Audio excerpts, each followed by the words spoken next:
Hey, welcome back to my channel. I'm Rhea, and if you're new here on this channel, I talk about how to build your authority and monetize your expertise as an entrepreneur, instructor, trainer, or if you want to teach here on YouTube. So in today's video, we're going to talk about how to deal with the feeling that you're not expert enough.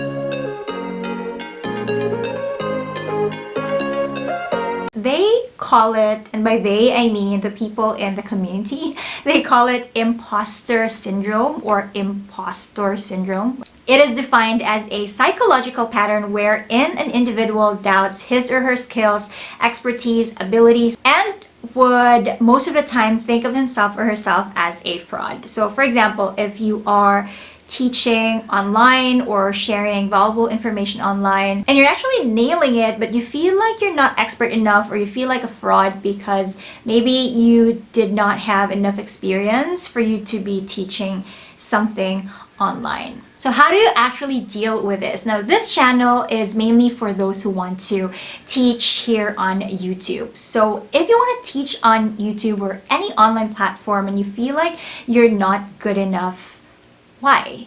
Why are you thinking that you're not good enough? If you have that inkling to teach or share something online, to me, I know that you have something to share. And just the fact that you have something to share means that you at least have knowledge on a certain subject matter or a field or an industry. If you at the moment know that you have something to share or teach online, even if you're not totally an expert on it, it's okay. So that's the first thing. You do not have to be an expert at everything or at all aspects of that subject matter expert. And that's the reason that, for example, doctors have specialization. Like this particular doctor specializes in cardiology or neuroscience. And that's also the same with you as a content creator or maybe an entrepreneur. You are teaching something online even though you don't know everything just yet. So for example, on a scale of 1 to 10, your baking skill is at 5. Then just teach what you have learned from your experience from level 1 to 5. You don't have to teach everything from level 1 to 10 because otherwise that would be a scam because you're teaching something that you don't have any idea about. You're teaching something that you know of, no matter how small that is, no matter how ordinary that is, because there's always going to be someone who doesn't know what you're talking about and who wants to learn from you. So you always have this idea that you have to know everything for you to be able to go online and on YouTube to teach something. But no, you just really have to teach what you have learned. And as you know, people actually resonate with actual human beings who are not perfect. So if your experience is only creating chairs and tables, then you teach people how to create chairs and tables. You don't have to teach people how to create a cabinet because you haven't done that. But maybe in the future, if you have practiced and mastered the art of making a cabinet, then you can teach other people that as well, right? If an educator, for example, for sure you are doing your research and studying your material before you teach that to your students, right? You're not teaching things that you haven't read yet or you haven't even researched yet because that would be a disaster. So again, even though you are not a full-blown expert, you can still do it online. You can still teach whatever you want to teach online as long as you're knowledgeable about it and you have done your due diligence, you've researched about it. Number 2 is try to look back to the things that you've done before. And like what I mentioned earlier, if you have an inkling to teach, that means that you have done something in your past life that is actually helpful. So for example, if you are going to teach people about mathematics or science, then for sure in your past life you have probably tutored kids or maybe high school students. And that is why you want to bring that knowledge and expertise online. Or maybe if you want to teach baking, maybe you've done that before, even at least once. So that means that if you've done it before, there's no reason that you cannot do it now. You just have to practice it again or study it again for you to become an expert at it. Which brings me to my third point, which is work your way up to becoming an expert. So if you want to be an expert at something and you want to teach that online, nothing will happen if you don't actually work on it. If you just get stagnant at one point of your journey. So for example, in my case, I was a lead trainer back in the BPO industry, and that's why I started my channel, which is to help people get hired and thrive in the BPO industry. I did not know everything about the BPO industry, but my work is still related to the BPO industry. I would always do my own research and make sure that I invest in materials or courses that will help me grow my knowledge base, right? The brain is an ever-growing body organ. You can always learn as much as you can.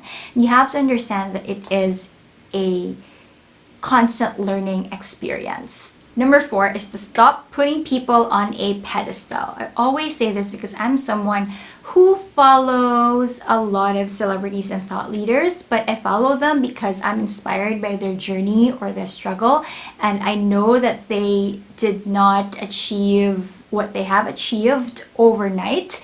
Even celebrities who are on YouTube, they are there in the first place because they've worked hard for it. Even though they have the connections, it's not always easy for them. Like a lot of celebrities now have YouTube channels, and even though when they create a YouTube channel, their followers would follow them right away and they'd have a lot of subscribers and views right away, it's not like it just happened. They have built their career as well years before, which now translates to their popularity, and so wherever they go, their followers and fans would always follow them. And when we look at that, sometimes you feel upset or disappointed because these celebrities are big thought leaders. It's easier for them to have the subscribers, the followers, and the views. But then again, you have to think that they also did not start there. They had to work their way up to have that kind of influence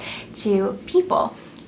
And when you start worshiping them, you're trying to compare yourself to these experts, you begin to doubt yourself because of that type of comparison.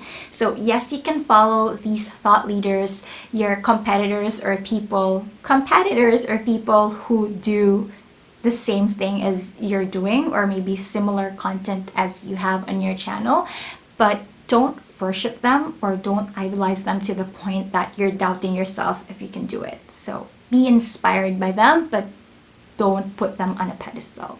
And number 5 is to accept feedback with all your heart.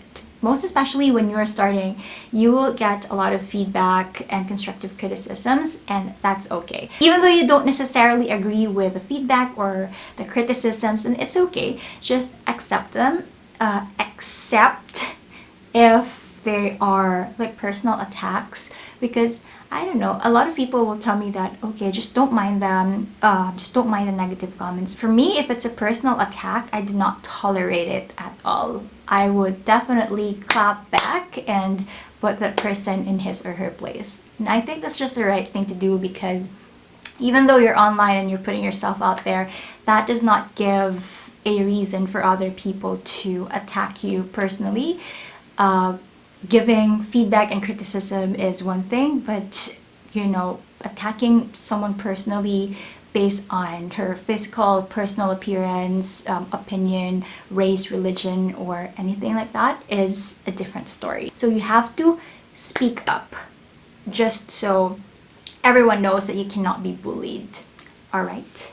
Whatever happens, you have a special gift. You are unique. You have something to offer that is different from what other people are offering, regardless of the type of content that you're doing. And even if you are doing a similar content as the rest of the people. And in my case, this type of topic or content has been talked about a million times on YouTube, but it's okay because I have a different take on it. So that's why I still created this channel, even though a lot of thought leaders who have really big following and have a lot of views and subscribers have already talked about it. It's okay because I am relaying and retelling my own experience, and that's something that other people don't have. So if you want to know more about how to build your authority and monetize your expertise as an edupreneur here on YouTube, then check out my previous videos and make sure to subscribe if you haven't yet and if you find value in this content. So I'll see you on the next video. Take care and bye!